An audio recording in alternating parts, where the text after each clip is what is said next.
Louvado seja nosso Senhor Jesus Cristo, para sempre seja louvado, seja bem-vindo mais uma vez ao canal Denis o Católico. Estamos no quadro Liturgia da Palavra Dominical.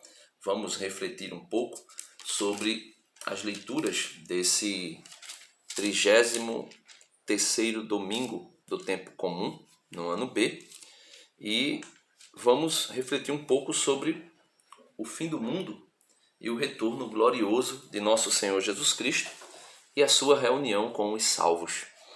Então, convido você a ficar comigo alguns instantes. Em nome do Pai, do Filho e do Espírito Santo. Amém. Inspirai, Senhor, nossas ações e ajudai-nos a realizá-las, para que em vós comece, para que em vós termine, tudo aquilo que fizermos por Cristo, Senhor nosso. Amém. Em nome do Pai, do Filho e do Espírito Santo. Amém. Eu queria começar já com a oração, dessa oração chamada oração do dia, ou oração coleta, da missa desse domingo. Está um pouquinho diferente da que você vai ouvir na missa, porque foi feita uma nova tradução do missal, e eu estou com a tradução antiga ainda, Mas o contexto é o mesmo. Vai dizer assim a oração coleta: Senhor nosso Deus, fazei que a nossa alegria consista em vos servir de todo o coração, pois só teremos felicidade completa servindo a vós, o Criador de todas as coisas. Por nosso Senhor Jesus Cristo, vosso Filho, na unidade do Espírito Santo. Amém. Então, essa oração coleta já nos dá uma ideia do que é a liturgia desse domingo. A necessidade de servirmos a Deus de todo o coração, pois só teremos felicidade completa servindo a Ele. E essa felicidade completa aqui não é a felicidade nesse mundo, a riqueza, a prosperidade, como muita gente tem apregoado aí nessas igrejas protestantes. Não. A felicidade completa, a felicidade plena, consiste em um dia estarmos com o Senhor para sempre. Ou seja, a glória celeste, a glorificação, a plenificação da igreja, e tudo isso em Cristo Jesus. No livro do profeta Daniel, que é tirada a primeira leitura de hoje, capítulo 12, verso do 1 ao 3, já traz para nós uma grande realidade. Haverá uma ressurreição. E a partir dessa ressurreição, a separação dos justos e dos maus, dos perversos, dos crentes e dos não crentes. E essa separação se dará, e tanto para os salvos como para os condenados, essa vida pós-morte será eterna. Então vamos lá. Quando eu digo vida pós-morte, eu estou falando de vida pós-morte e pós-ressurreição, para que ninguém entenda que eu esteja falando aqui, ou interprete ou subentenda que eu estou falando aqui de vida futura no sentido de reencarnação, e nossa fé católica nós não cremos assim. Então vamos lá. Daniel 12, do 1 ao 3. Naquele tempo se levantará Miguel, o grande príncipe, defensor dos filhos de teu povo.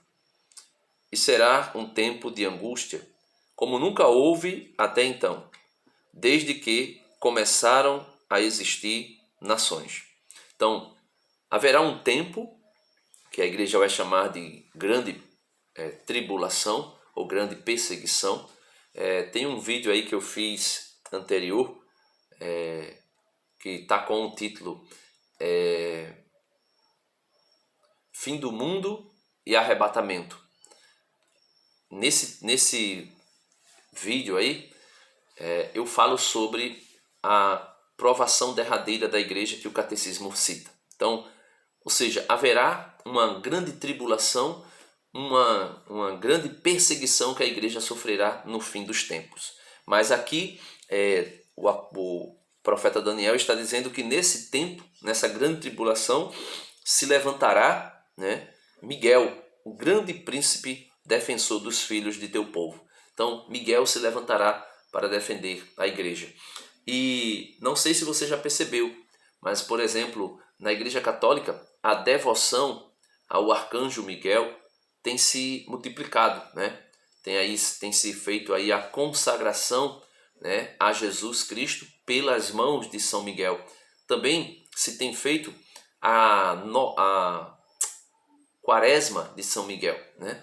Ou seja, 40 dias vivendo a devoção de maneira mais concreta a São Miguel, o príncipe, o grande príncipe defensor da igreja. A igreja também vai dizer que São Miguel é responsável por conduzir a alma dos justos até o paraíso eterno depois de sua morte. E assim, inúmeras outras questões. E também, Miguel é aquele que venceu Satanás no céu, né? Miguel também é aquele que venceu Satanás quando disputava a respeito do corpo de Moisés. Isso está na carta de São Judas, capítulo 1, verso 9, né? Então Miguel, o príncipe de Deus, o príncipe do exército celestial, virá em socorro da igreja. E continua, né? Mas nesse tempo, o tempo da grande tribulação, teu povo será salvo, todos os que se acharem inscritos no livro. Então, todos aqueles que forem batizados e que permanecerem, né? Ou seja, viverem a vocação batismal, né? De ser sacerdote, profeta e rei, de ser mais um Cristo aqui neste mundo, e forem fiéis às promessas batismais. Quais são elas? A primeira, amar a Deus, né? Crer em Deus e rejeitar Satanás e suas pompas e seus embustes. E aí Deus nos manterá escrito no livro da vida. Denis, e tem como alguém, depois de ter sido escrito no livro da vida, ser tirado? Se você ler lá no livro do Êxodo, capítulo 32, depois que o povo peca com a idolatria, Moisés vai dizer a Deus: se tu fores exterminar o teu povo, então risca-me do livro da vida, risca-me do teu livro. Se Moisés disse isso, e nós sabemos que as escrituras são inspiradas pelo Espírito Santo, então Moisés falou aquilo que era possível ser feito. Risca-me então do teu livro, do livro da vida. Então aqueles que estiverem inscritos serão salvos, aqueles que não tiverem serão condenados. Então quer dizer que Deus pode escrever e também tirar o nome de alguém? Claro, Deus é absoluto, Deus é supremo, Deus é o autor de toda a história. Então quer dizer que a salvação ela está, mas ela não é completamente ainda. Isso mesmo, Deus nos salvou, mas nós, na nossa liberdade, podemos resistir à graça de Deus, resistir ao Espírito Santo e morrer, né, nesse pecado, o pecado contra o Espírito Santo, ou seja, resistir à graça e rejeitar a salvação. E tem muitas pessoas fazendo isso, né? Muitas pessoas. Mas vamos lá, continuando. Muitos dos que dormem no pó da terra despertarão, uns para a vida eterna, outros para o opróbrio eterno. Então aqui ele já está falando da salvação após ressurreição. Depois da ressurreição, muitos, né? Quando diz aqui, muitos dos que dormem no pó da terra despertarão, uns para a vida eterna, outros para o opróbrio eterno. Então quando diz esse muito, as pessoas aí fazem uma divisão, como se houvesse duas ressurreições, né? Uma para os salvos e depois uma ressurreição para uma primeira ressurreição para os salvos, no tal arrebatamento secreto, e depois uma outra ressurreição. Não, aqui ele está dizendo que muitos dos que dormem no pó da terra despertarão. Muitos para quê? Muitos para a vida eterna. E muitos dos que dormem no pó da terra despertarão para o opróbrio eterno. Então ele faz uma divisão. Muitos para a salvação, muitos para a condenação. E aí nós sabemos que a condenação e a salvação são eternas, né? Daniel, capítulo 12, verso 2 vai dizer: muitos dos que dormem no pó da terra despertarão, uns para a vida eterna, outros para o opróbrio eterno, né? Para a condenação eterna. Mas os que tiverem sido sábios brilharão como o firmamento. Os que tiverem sido sábios brilharão como o firmamento. E que sabedoria é essa? Como compreender, né, a sabedoria? Como saber? Porque nós precisamos buscar essa sabedoria e assim podermos viver brilhando como o firmamento. Então, que sabedoria é essa? Ele continua no versículo 3. E os que tiverem ensinado a muitos homens os caminhos da virtude, brilharão como as estrelas por toda a eternidade. Então, a sabedoria eterna é exatamente trabalhar, é exatamente ensinar muitos homens os caminhos da virtude, né? São Tiago vai dizer, você quer sabedoria? Peça a Deus que com alegria lhe dá, mas porém sem duvidar, né? São Paulo vai dizer que aqueles que pecam, carta aos Romanos, aqueles que pecam e ensina outros a fazerem o mesmo, perecerão, ou seja, serão condenados. Como nós nos tornaremos pessoas preparadas para a grande tribulação e para vivermos eternamente com o Senhor? A carta aos Hebreus, na segunda leitura de hoje, vem nos ensinar, vem dizer o que deve ser feito, né? Hebreus 10, versículos do 11 ao 14 e depois versículo 18, concluindo, né? Fechando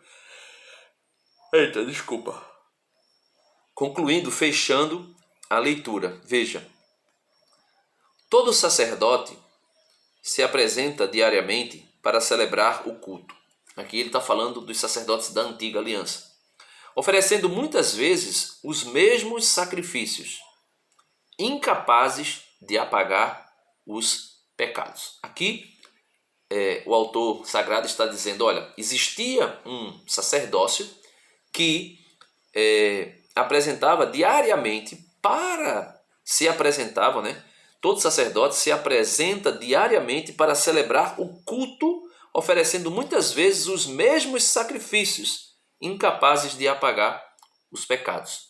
Sacrifício da antiga aliança, de boi, de cordeiro, né? E assim sucessivamente.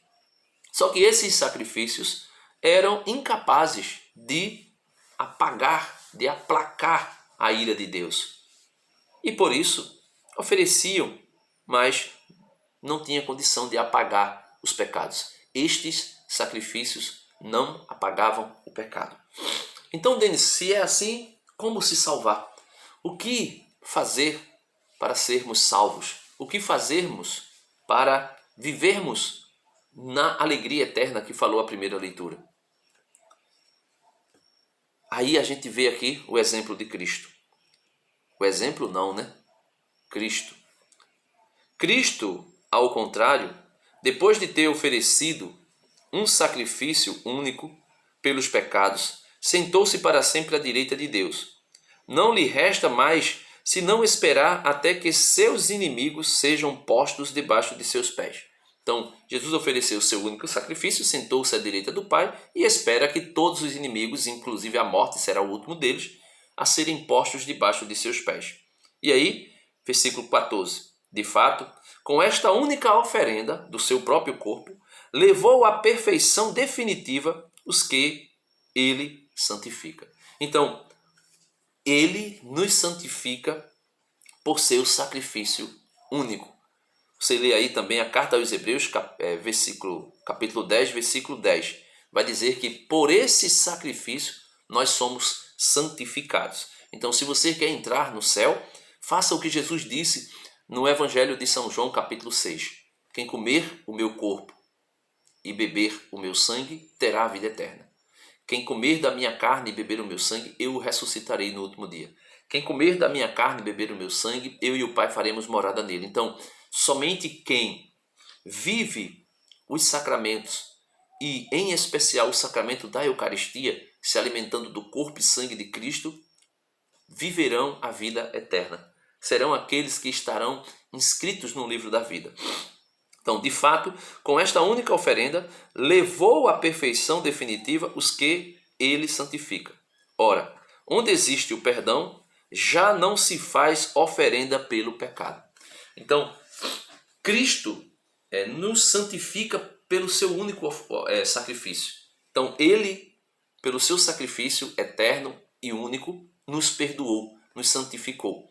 E nós, aqui na Igreja Católica, nós oferecemos, né, eu digo a igreja, um bispo e um presbítero, oferecem o único e eterno sacrifício de Cristo Jesus, que é o sacrifício eucarístico, de uma forma incruenta, sem derramamento de sangue.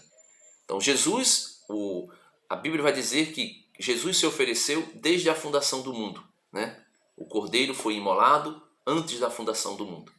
Então, antes que o mundo fosse criado, ele já tinha se oferecido em sacrifício, de forma incruenta, sem derramamento de sangue, porque não tinha corpo. A carta aos Hebreus vai dizer que não é que ele morreu na eternidade, presta atenção, ele se oferece ao Pai. O autor do livro do profeta Isaías, falando da vocação de Isaías, vai dizer assim,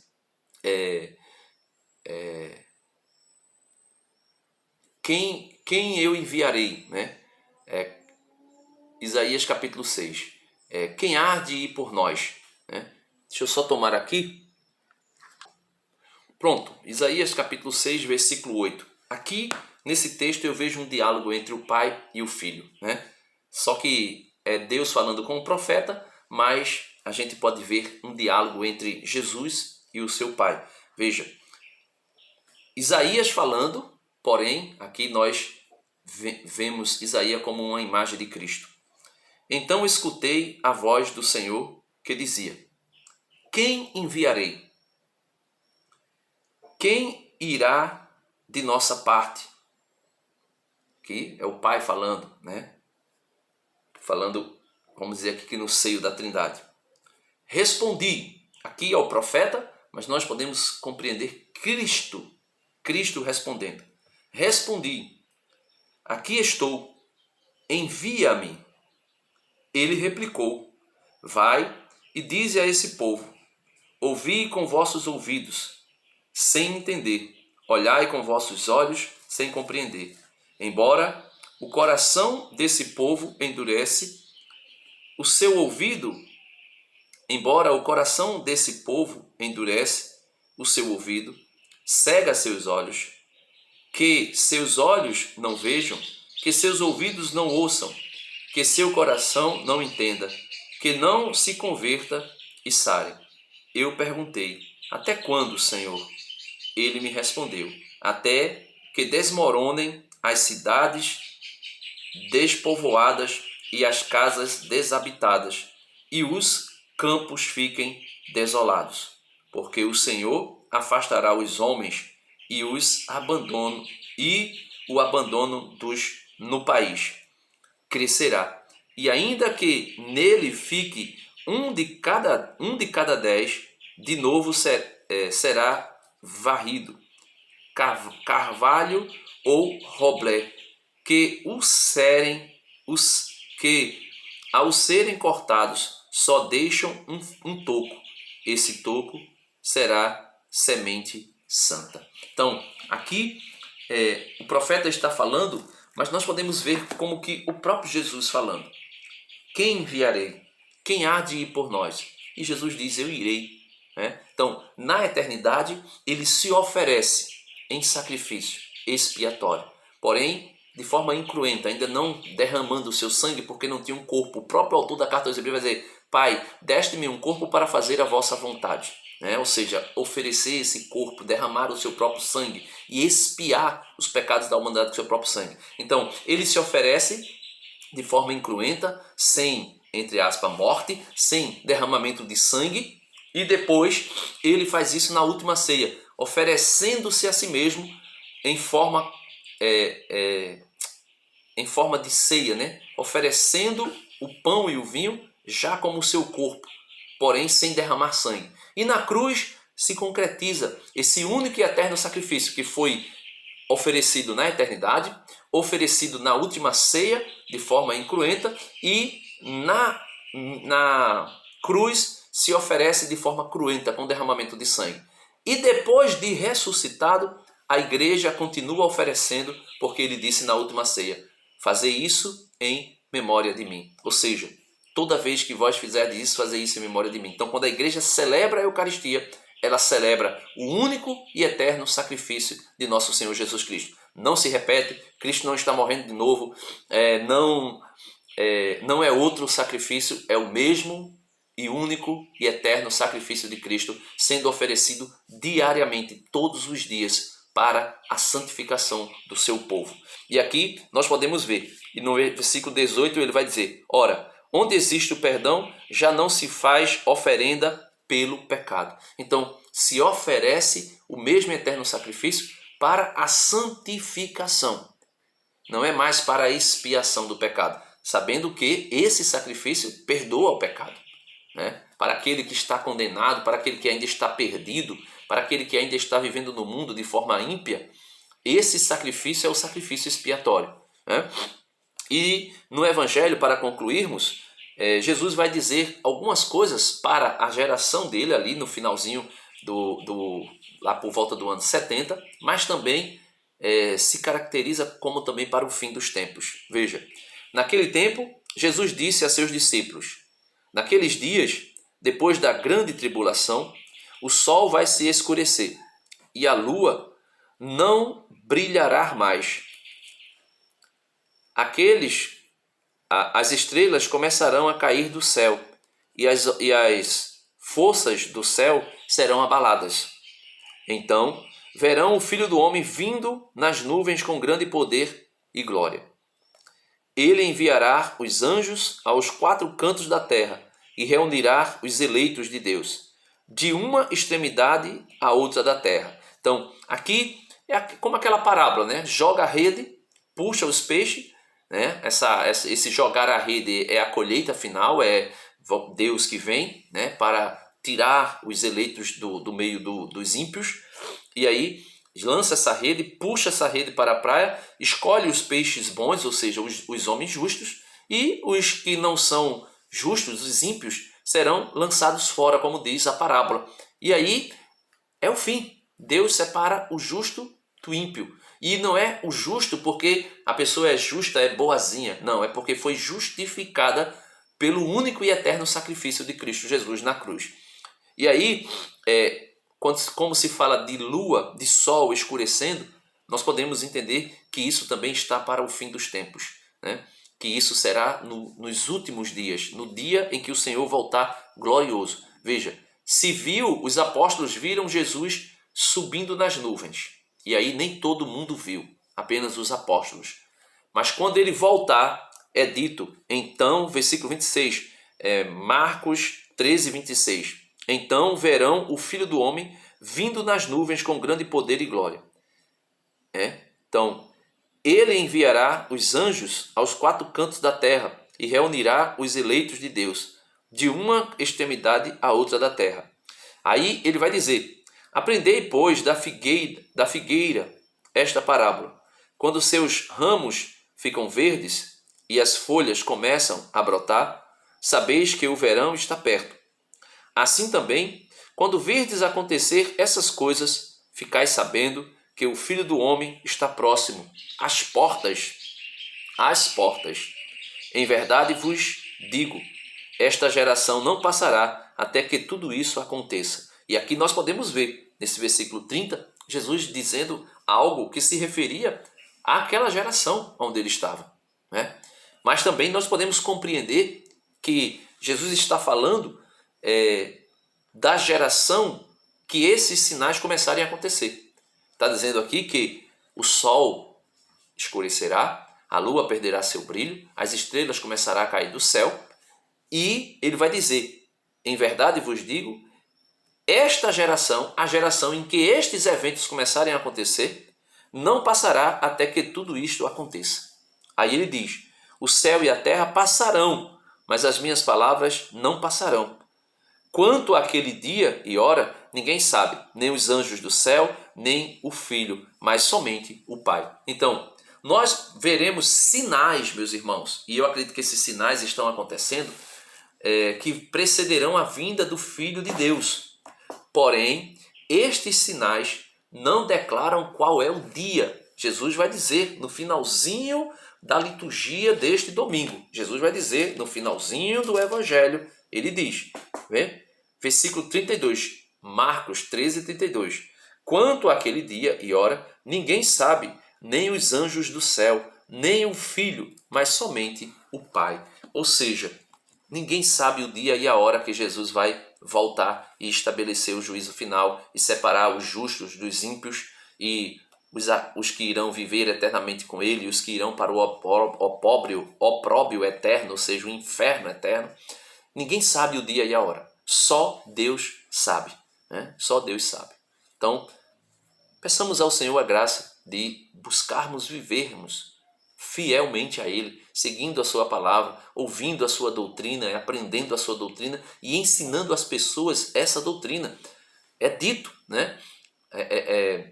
Daniel diz no seu capítulo 12 que aqueles que ensinarem a doutrina de Cristo brilharão como o firmamento, brilharão como as estrelas do céu.